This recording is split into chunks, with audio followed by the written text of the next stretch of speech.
Take a closer look on what's on your screen. This long red line, linking, piercing through many countries, even continents at hand, is the Chinese Belt and Road Initiative. The passage is basically recreating old Chinese Silk Road as well as focusing on creating more modern-day trade links. Now let's zoom in on this red line in Africa, one of the most underdeveloped continents of the world. Now, ever since this red line have made its mark on African continent, it has been met with many local protests. But why are the people of such a poor continent resenting against billions of dollars worth investment? And how come African governments have given nod to these Chinese projects against the wishes of their people?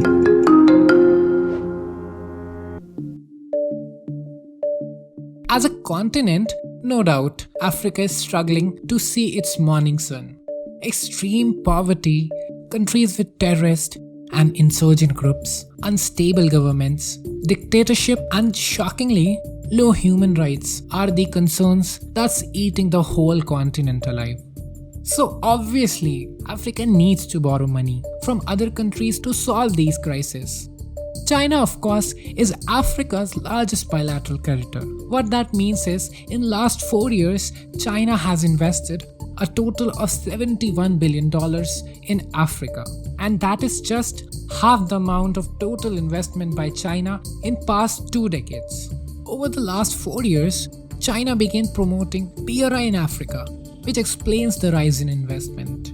And today, if you look at BRI's website online, you'll find 49 countries out of the 54 African countries, alongside the African Union, have signed BRI Initiative Memorandum with Chinese government to finance and build modern highways, airports and railways.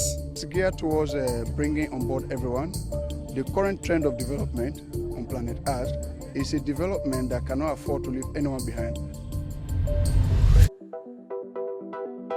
But just because African governments are accepting of China doesn't mean at all that the people of Africa are welcoming of Chinese dominance on their land.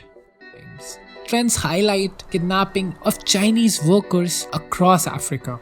African people have realized that BRI is not a win-win model for them as projected by China, and there has been rising protest against this Chinese omnipotent. For example, in Nigeria, citizens took to the streets for the lack of compensation of the buildings demolished by the Chinese company for the construction of Lagos-Ibadan railway line. Similar local resentment flared up in Tanzania, Uganda, and other parts of the continent. The National African newspaper reported a further decrease in already low wages, harsh working conditions, and fewer jobs under the Chinese projects. In February 2018, the Zimbabwean government revoked a Chinese company's license to operate coal mines due to the poor safety and environmental compliance.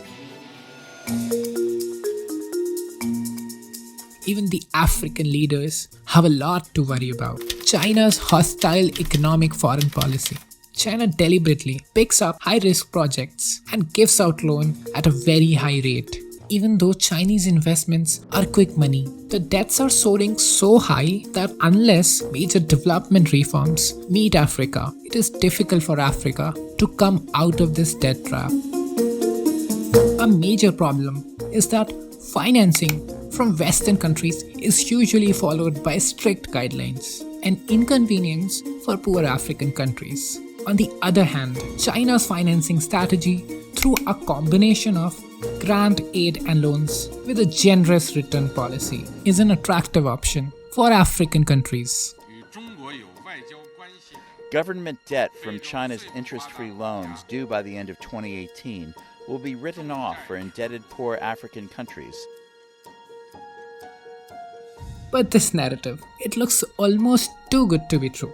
Let's not forget, not long back, USA too was pumping trillions of dollars in the continent in the name of development. But see what happened. The state of Africa is more or less the same, while the American companies who set their foot in Africa now sit on an Everest of money.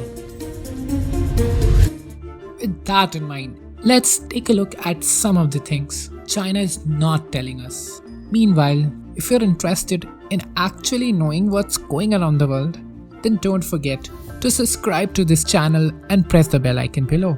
Also, let us know in the comment section below those topics that you want us to cover. Now coming back, China is investing in ports and ports area along the coastline from the Gulf of Aden through the Suez Canal towards the Mediterranean Sea. The People's Liberation Army's Navy has built its very first military base in Djibouti, which by the way is in use. Now this move came under heavy criticism by of course the Western world and China's counterpart India.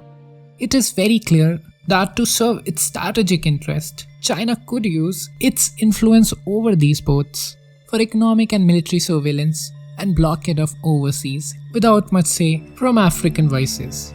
At the same time, China is using its transport project of railways and roads to link its industrial, mineral and energy projects in the remote of Africa to along the African coastline.